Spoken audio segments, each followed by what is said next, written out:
स्वागत है आप सभी को beyond the boundary episode number 8 में। एपिसोड के स्टार्टिंग में इजुमी एक लड़की से कह रही होती है मुझे तुम्हारा फेवर चाहिए। वो लड़की कहती है हाँ बताइए मैं आपकी क्या मदद करूँ। इजुमी उसके पास चली जाती है और कहती है मुझे तुम पर प्रैक्टिस करना है। किसी इंसान के ऊपर इसका यूज किए हुए मुझे काफी समय हो चुका है। वो लड़की इस पर घबराने लगती है। इजुमी कहती है चिंता मत करो मैं तुम्हें जल्दी वापस ले आऊंगी। आगे हम देखते हैं इजुमी उस लड़की के ऊपर अपने एक एबिलिटी का यूज करती है जिससे उस लड़की आसपास हर जगह जमने लगती है और वो लड़की नीचे डूबने लगती है। आगे हम देखते हैं वो पूरा उसके अंदर डूब जाती है। देन हम देखते हैं ये सब कुछ उस लड़की के मन के अंदर हो रहा होता है। नेक्स्ट हम देखते हैं इजुमी किसी के सामने होती है और वो उससे कहते हैं चिंता मत करिए लड़की आने की वजह से चीजें थोड़ा सा मुश्किल हो गई है पर मैं नासे क्लान की कसम खाती हूँ कि मैं इसे पूरा करूंगी। नेक्स्ट हम मित्सुकी को देखते हैं जो कि यहाँ पर लल के बारे में ही सोच रही होती है और कहती है तो ये स्थिरता का वो दौर है जब सब कुछ ठहर जाता है। नेक्स्ट हम कुरियामा को देखते हैं जो कि साकुरा को स्कूल जाने के लिए उठा रही थी। साकुरा कहते मैं स्कूल तुम्हारे ले गई थी जबकि हम दोनों के बीच सुलह हो चुका है तो मुझे स्कूल जाने की क्या जरूरत।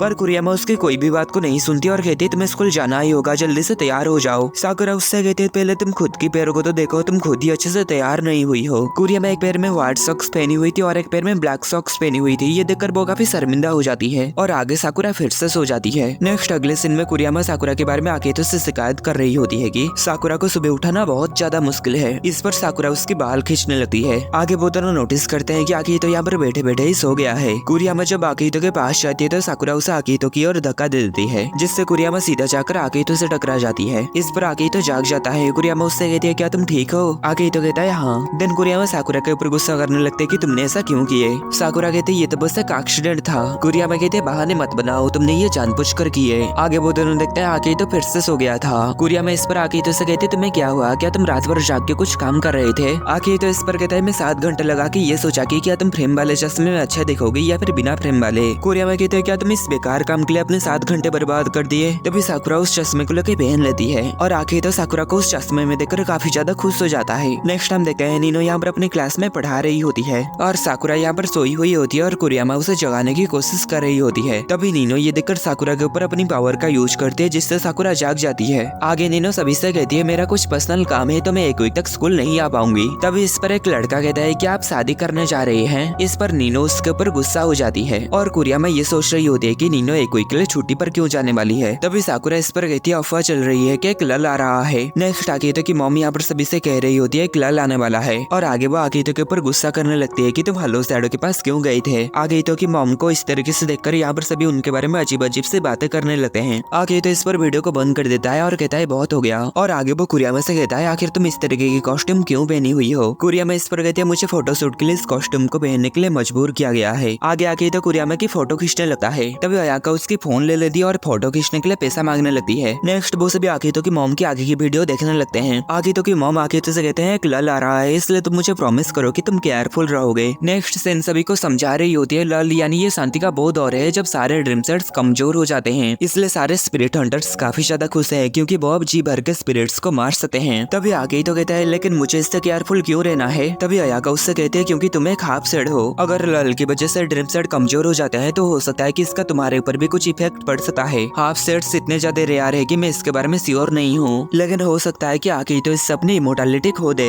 हिरोमी कहता है अगर कोई स्पिरिट हंटर आकेतो के सामने आ जाए तो वो उसके ऊपर हमला कर सकता है। अयाका कहती है शायद इसलिए उसकी मॉम ने ये लेटर भेजी थी। नेक्स्ट ये सभी जाते हुए बात कर रहे होते हैं कि लल आधी रात में शुरू होता है। आगे हिरोमी यहाँ पर कहता है मुझे अभी अपने छोटी बहन के साथ घर चलना चाहिए। आकेतो कहता है पर वो तो कब का चली गई है। हिरोमी इस पर काफी हैरान होता है और कहता है पर क्यों। आकेतो कहता है क्योंकि वो तुम्हारे साथ घर जाना नहीं चाहती। हिरोमी इस पर कहता है पर क्यों नहीं जाना चाहती। आकेतो कहता है क्योंकि वो तुमसे नफरत करती है। आगे कुरियामा भी यहाँ से चली जाती है क्योंकि उसे कुछ शॉपिंग करना था। आगे हिरोमी आकेतो से कहता है इसे हल्के में मत लेना क्योंकि मुझे कुछ अजीब सा घबराहट महसूस हो रहा है। आकेतो इस पर हंसता है और यहाँ से चला जाता है। नेक्स्ट हम मित्सुकी को देखते हैं। मित्सुकी जाते हुए उसकी मुलाकात यहाँ पर फुजिमा से होती है। फुजिमा उससे कहते हैं क्या तुम मेरे साथ एक राइड में चलना चाहोगे। नेक्स्ट हम आकेतो को देखते हैं। आकेतो ट्रेन से घर जा रहा होता है। नेक्स्ट मित्सुकी यहाँ पर फुजिमा से पूछ रही होती है आखिर तुम यहाँ पर क्या कर रहे थे। फुजिमा उससे कहता है मुझे लगा कि मुझे तुमसे बात कर लेनी चाहिए। मेरा मतलब है कि तुमने जो देखा उसके बारे में। मित्सुकी इस पर बाहर देखती है और कहती है क्या ये एक ड्रीम सेट है। फुजिमा कहता है हाँ। हेलो शैडो की तरह कई सारे पावरफुल स्पिरिट्स हैं जिनके पास फिजिकल फॉर्म नहीं है।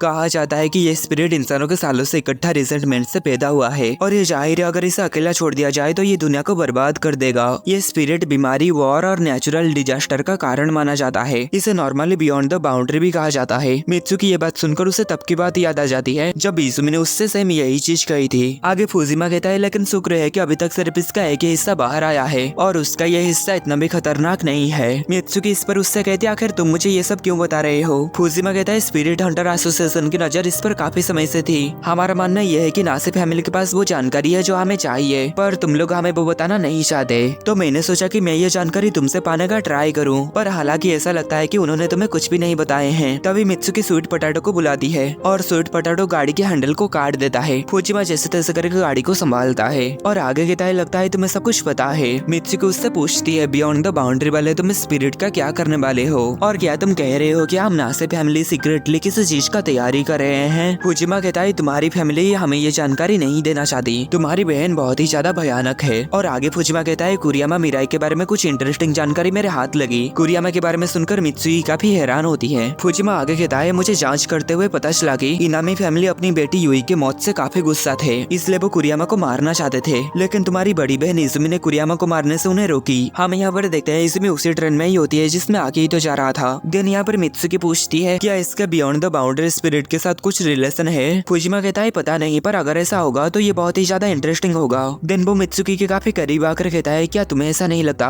मित्सुकी इस पर घबरा जाती है और उससे दूर हट जाती है। फुजिमा जैसे ही उसके और आगे बढ़ता है तभी उसके ऊपर हमला होता है। आगे हम देखते हैं ये हिरुमी होता है। देन हिरुमी फुजिमा के ऊपर हमला करता है, पर फुजिमा गायब होकर इस टूटे हुए बस के अंदर आ जाता है और आगे वो हिरुमी से कहता है तुम अपनी छोटी बहन का पीछा करते हुए यहाँ तक आ गए, ऐसा लगता है जैसे कि तुम्हें उससे कुछ ज्यादा ही लगाव है। तभी हिरुमी उसके ऊपर बहुत ही जबरदस्त हमला करता है, पर फुजिमा उसके हमले को बड़े ही आसानी से रोक देता है। हिरुमी उससे पूछता है आखिर तुम क्या चाहते हो। फुजिमा कहता है ये चीज तुम अपनी छोटी बहन से पूछ लो। ऐसा कहने के बाद वो हिरुमी के ऊपर हमला कर देता है। आगे हम देखते हैं वो बस वहीं पर फट जाता है। ये देखकर मित्सुकी काफी दुखी हो जाती है और जोर से चिल्लाते हुए बड़े भाई पुकारती है। तभी हिरुमी उसके पीछे आ जाता है और कहता है तुम्हारी मुझे ऐसे प्यार से पुकारना मुझे काफी पसंद आया। मित्सुकी उसे ठीक ठाक देखकर अपने मुंह फुला लेती है। नेक्स्ट हम देखते हैं आकिहितो यहाँ पर सपना देख रहा होता है कि दो बच्चे उससे डर रहे होते हैं और एक डेड बॉडी उसके पास से पड़ी हुई होती है और उसके हाथ पूरा खून से रंगे हुए होते हैं। तभी उसका सपना टूट जाता है और वो सामने इजुमी को देखता है। इजुमी उससे कहती है लगता है तुम थक गई हो। आकिहितो उसे यहाँ पर देखकर काफी हैरान होता है और कहता है तुम यहाँ पर क्या कर रही हो। तभी इजुमी उसके करीब आकर कहती है क्यों ना तुम थोड़े से और आराम कर लो। और हम देखते हैं इजुमी आकिहितो के पर वही एबिलिटी का यूज करती है जो कि वो एपिसोड के स्टार्टिंग में की हुई थी। नेक्स्ट ट्रेन रुकने के बाद इजुमी यहाँ से चली जाती है और हम देखते हैं आकिहितो बेहोश हो चुका होता है। नेक्स्ट हम देखते हैं आकिहितो अयाका के घर में होता है और अयाका यहाँ पर कह रही होती है लगता है लल का उसके ऊपर बुरा इफेक्ट पड़ रहा है जिससे वो काफी ज्यादा कमजोर हो चुका है। कुरियामा कहती है क्या उसे ठीक करने का कोई रास्ता नहीं है। अयाका कहती है अगर वो स्पिरिट या फिर इंसान होता तो फिर हम कई सारी चीजें कर सकते थे, पर वो एक हाफ सेड है। वो इतना रेयर एंटिटी है कि मुझे नहीं पता मुझे उसके साथ क्या करना चाहिए। आगे सीन आकिहितो के लिए गर्म पानी और कपड़े लेके आ जाती है। कुरियामा इस कपड़े को आकिहितो के सर के ऊपर डाल देती है। तभी अयाका उन दोनों से कहती है तुम दोनों को घर चले जाना चाहिए, वैसे भी हम लल के दौरान बाहर नहीं जा सकते, तुम्हारा यहाँ पर रह के उसे सोते हुए देखने का कोई मतलब नहीं है। पर कुरियामा यहाँ पर आकिहितो को अकेला छोड़ के जाना नहीं चाहती थी। नेक्स्ट हम फुजिमा को देखते हैं। वो यहाँ पर कह रहा होता है जाल बिछा दिया गया है, समय भी आ चुका है, आखिरकार ये पहले से ही मेरा शिकार था,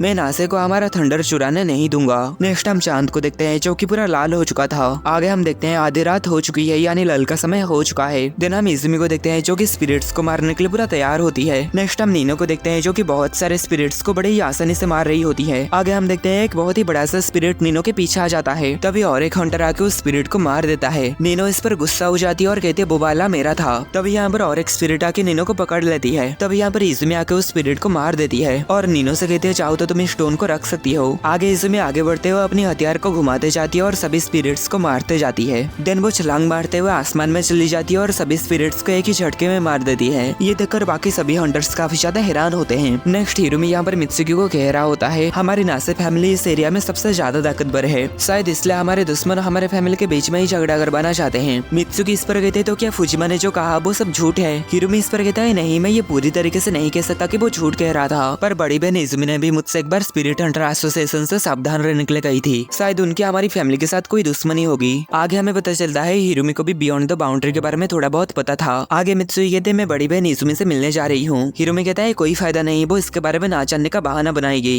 मित्सुकी इस पर कहते तो फिर तुम कुछ करते क्यों नहीं, क्या वो तुम्हारी भी बहन नहीं है। हिरुमी कहता है क्या तुम्हें लगता है उसके साथ बात करना आसान है। तभी उन दोनों के पास कुरियामा की मैसेज आती है जिससे उन दोनों को पता चलता है आकिहितो की हालत खराब है। आगे वो दोनों भागते हुए जाते हुए एक स्पिरिट को देखते हैं। नेक्स्ट हम देखते हैं कुरियामा और साकुरा यहाँ पर शॉपिंग करने के लिए आ चुके थे। आगे साकुरा कुरियामा से कहती है अगर तुम उनसे थोड़ा सा और पूछोगी तो वो हमें आकिहितो के के पास रहने दे सकते हैं। कुरियामा कहती नहीं, मुझे नहीं लगता मुझे ये जबरदस्ती उनसे कह के उन्हें परेशान करना चाहिए। साकुरा कहती पर तुम तो उसके साथ रहना चाहती हो ना। कुरियामा इस पर हड़बड़ा जाती है और कुछ नहीं कह पाती। साकुरा कहती अगर तुम चाहो तो तुम्हें आकितो के साथ रहने से कोई नहीं रोक सकता। कुरियामा कहती ये बात नहीं है कि मैं उसके साथ रहना चाहती हूँ, बस मुझे उसके साथ रहने से मुझे नॉर्मल महसूस होती है। मैं एक ऐसे क्लान का हिस्सा हूँ जिसकी ब्लड लाइन श्रापित है। मेरे पास ये अजीब सी पावर होने के बाद भी वो मुझे नॉर्मल महसूस करवाता है। जिस दिन हम पहली बार मिले थे उसी दिन से ही वो हमेशा मुझे ऐसा ही महसूस करवाता है। साकुरा कहती वो बहुत ही अच्छा है, मुझे खुशी है कि तुम मुझसे मिले। नेक्स्ट हम देखते हैं कुरियामा भागते हुए आकितो के पास जाने लगती है। नेक्स्ट हम देखते हैं फुजिमा अयाका के पास आ चुका था।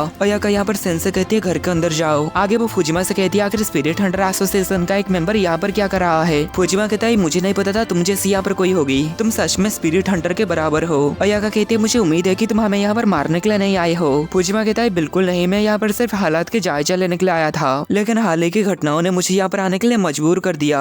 मैं बस आकितो को यहाँ पर अपनी कस्टडी में लेने के लिए आया हूँ, इसलिए प्लीज मुझे वो दे दो। अयाका कहती है बिल्कुल नहीं, मैं उसे ऐसे ही तुम्हारा हवाले नहीं कर सकती क्योंकि मैं उसकी देखभाल करने का वादा की थी, इसलिए तुम्हें बताना पड़ेगा कि आकितो तुम्हें क्यों चाहिए। फुजिमा कहता है मेरे पास ये समझाने का टाइम नहीं है और ना ही मैं ये उम्मीद करता हूँ कि तुम मुझ पर भरोसा करो। अयाका कहते तो फिर उसे लेने के बारे में भूल जाओ। दिन वो अपने असली रूप में आ जाती है। फुजिमा कहता है मुझे तुम्हारी ये रूप को देखकर हैरानी हुई, पर लल की वजह से तुम भी कमजोर हो चुकी हो। नेक्स्ट हम देखते हैं अयाका और फुजिमा लड़ने लगते हैं। उन दोनों की हमला एक दूसरे के साथ टकराता है। फुजिमा कहता है तुम तो लल के समय भी काफी ज्यादा ताकतवर हो। आगे वो अपनी पावर को और भी ज्यादा बढ़ा के हमला करता है। वो हमला अयाका के साथ टकराने वाला होता है, तभी इजुमी यहाँ पर आके उस हमले को खत्म कर देती है। फुजिमा उससे देखकर कहता है तुम तो बहुत ही जल्दी आ गए। इजुमी कहते हैं क्या तुम चाहोगे कि मैं तुम्हें इंतजार करवाऊं। नेक्स्ट हम सेन को देखते हैं जो कि आकितो के पास होती है। हम यहाँ पर देखते हैं आकितो की हाथ धीरे धीरे ड्रीम सेट में ट्रांसफॉर्म होने लगता है। नेक्स्ट हम कुरियामा को देखते हैं जो कि दौड़ते हुए आकितो के पास आ रही होती है। हम आगे यहाँ पर देखते हैं आकितो की आंखें यहाँ पर ड्रीम सेट में ट्रांसफॉर्म हो चुकी थी और इतने में ये एपिसोड खत्म हो जाता है।